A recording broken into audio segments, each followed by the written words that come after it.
चिड़िया की 3 बेटियां थीं और अब उस चिड़िया के फिर से अंडा होने वाला था। परंतु इस बार चिड़िया बहुत डरी हुई थी क्योंकि उसके पति को बेटियां पसंद ना थीं और वो डर रही थी कि अगर इस बार भी उसके अंडे से बेटी निकली तो उसका पति न जाने क्या करेगा। वो चिड़िया नदी पर बैठी हुई थी कि वहाँ गोरी कौवी आ जाती है। रानो, कल मुझे तुम्हारा पति मिला था, उसने बताया कि तुम्हें फिर से अंडा होने वाला है। हाँ गोरी बहन, अब कुछ ही दिनों बाद मेरा अंडा होने वाला है। तो इस बार अपने अंडे से बेटी ना निकालना। अगर बेटी हुई तो तुम्हारा पति या तो तुम्हें घर से निकाल देगा या फिर दूसरी शादी करेगा।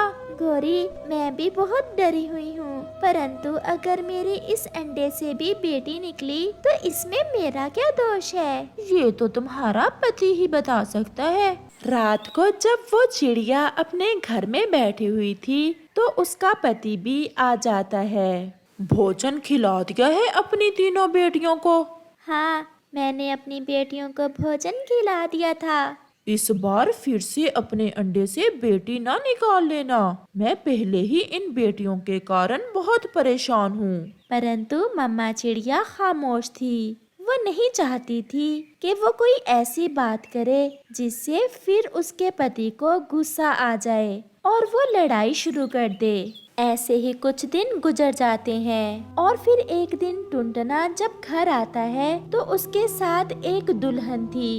पति जी, ये आपके साथ कौन है? मैं मीना हूँ, आपकी सौतन। पति जी ने बताया था कि तुम अपने अंडों से बेटियां ही निकालती हो, इसलिए पति जी ने मुझसे शादी की है।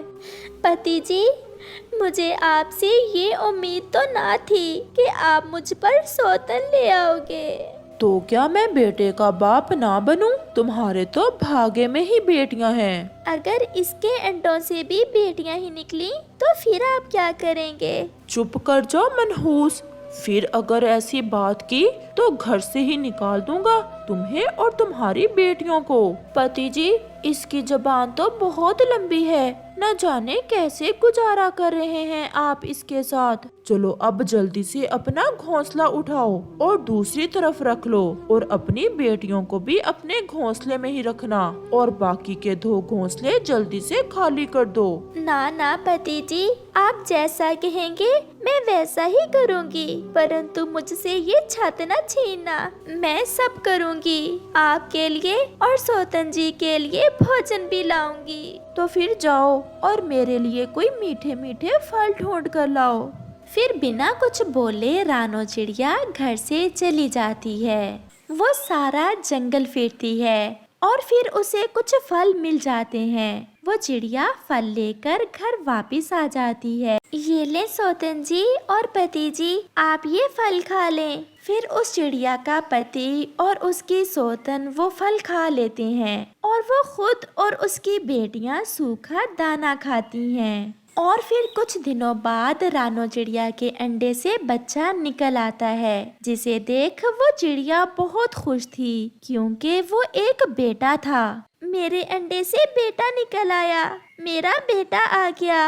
अब तो पति जी अपने बेटे को देख बहुत खुश होंगे। उसका पति और सौतन भी आ जाते हैं। देखें जी, मेरे अंडे से बेटा निकला है, हमारा बेटा आ गया।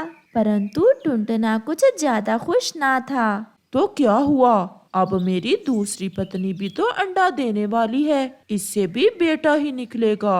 पति जी अब तुमसे प्यार नहीं करेंगे, तुम्हारे अंडे से बेटा निकले या बेटी, हमारा भोजन तुम ही लाओगी। और फिर कुछ दिनों बाद मीना भी एक अंडा देती है, जिससे कुछ दिनों बाद एक बच्चा निकलता है। देखो देखो रानो, मेरे अंडे से बेटा निकला है। तुम तो सोच रही होगी कि मेरे अंडे से बेटी ही निकलेगी। मैं ऐसा क्यों सोचूंगी? मुझे तुम्हारे बेटे की भी इतनी ही खुशी है जितनी अपने बेटे की। टुनटुना भी घर आ जाता है। वो भी अपनी दूसरी पत्नी के अंडे से बेटा निकले देख बहुत खुश होता है। जाओ जाओ रानो, अब पत्नी जी के लिए कोई अच्छा सा भोजन ढूंढ कर ले आओ। आप मेरे बच्चों का ध्यान रखना, मैं भोजन ले आती हूँ। फिर चिड़िया भोजन लेने चली जाती है। मीना, हमारे इस बेटे का एक पंख छोटा है या मुझे ही लग रहा है? फिर मीना चिड़िया गौर से देखती है। उस बच्चे का तो एक पंख बहुत छोटा था, वो तो अपाहिज था। पति जी, ये क्या हो गया?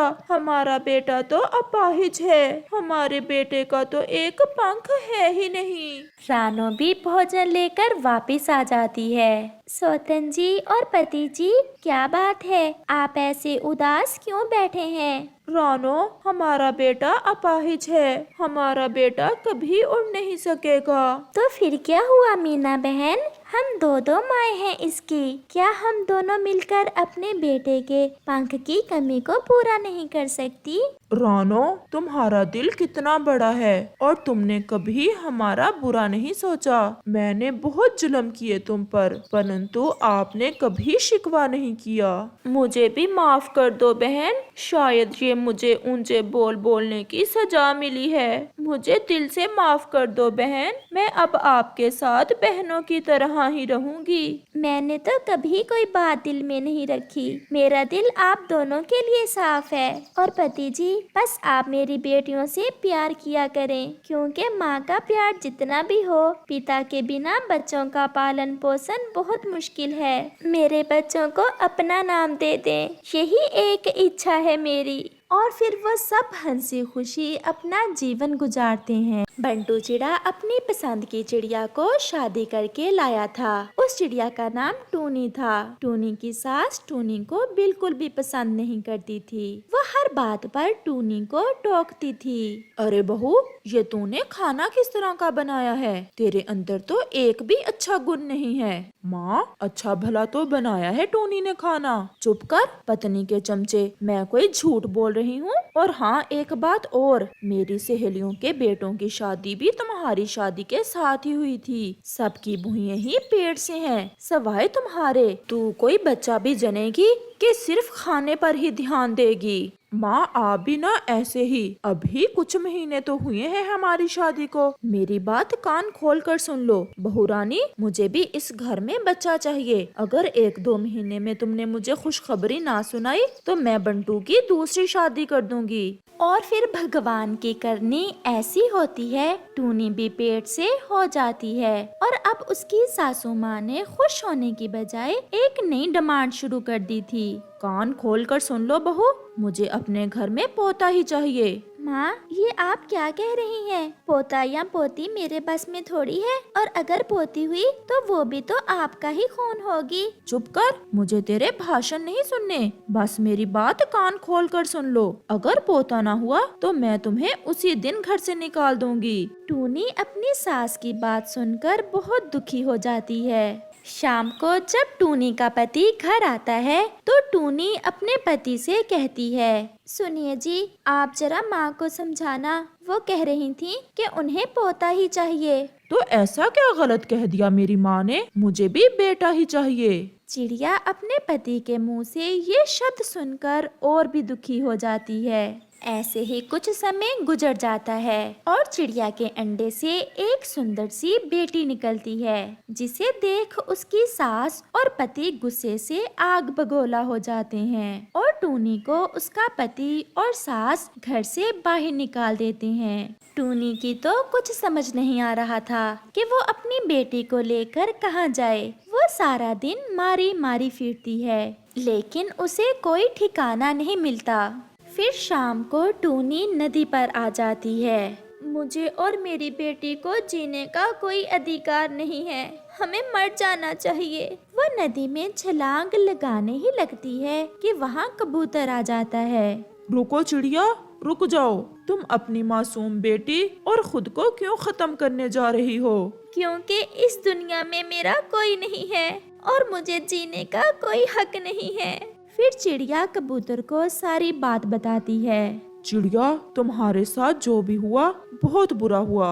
चिड़िया, आज से मैं तुम्हारा भाई हूँ, तुम चलो मेरे साथ मेरे घर। फिर चिड़िया कबूतर के साथ उसके घर चली जाती है। कबूतर के घर उसकी माँ भी थी। कबूतर अपनी माँ को चिड़िया के बारे में सब बताता है। कबूतर की माँ बबली कबूतरी भी एक दयालु पक्षी थी।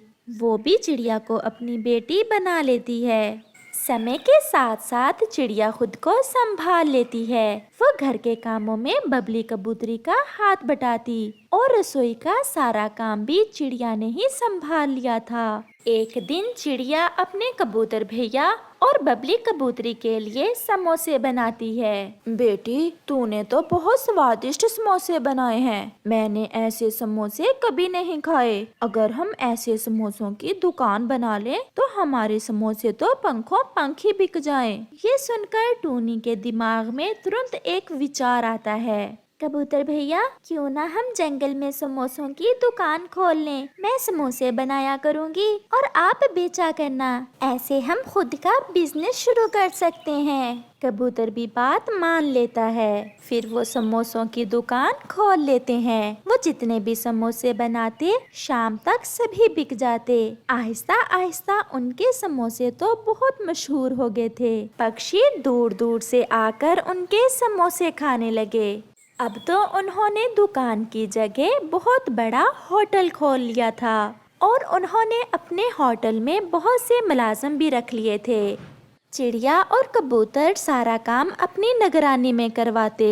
बंटू चिड़े को भी चिड़िया की तरक्की के बारे में पता चलता है तो वो भी टूनी के पास आता है। बंटू, आप यहाँ क्या करने आए हैं? मैं अपनी बेटी से मिलने आया हूँ, मुझे उसकी बहुत याद आ रही थी। अच्छा, तो आज आपको अपनी बेटी की याद आ रही थी। उस दिन का क्या, जिस दिन आपने हमें अपने घर से निकाल दिया था और एक बार भी हमारे पीछे आकर नहीं देखा कि हम मर गई हैं या जिंदा हैं। अब आप यहाँ से जा सकते हैं। अब हमारा आपसे कोई रिश्ता नहीं है। टूनी, तुम मेरे साथ ऐसा ना करो। मेरे पास कोई नौकरी नहीं रही, घर में फाके पड़े हुए हैं और माँ की दवा के लिए भी पैसे नहीं हैं। तो यूँ कहिए ना कि आज भी आप हमारे लिए नहीं बल्कि हमारा बिजनेस देख कर आए हैं। बताइए, कितना पैसा चाहिए आपको? मैं दे देती हूँ, लेकिन दोबारा हमारे पास आने की कोशिश न करना। फिर चिड़िया बंटू चिड़े को एक माकूल रकम देकर वहाँ से भेज देती है और खुद अपनी बेटे के साथ खुशी खुशी का जीवन बिताती है।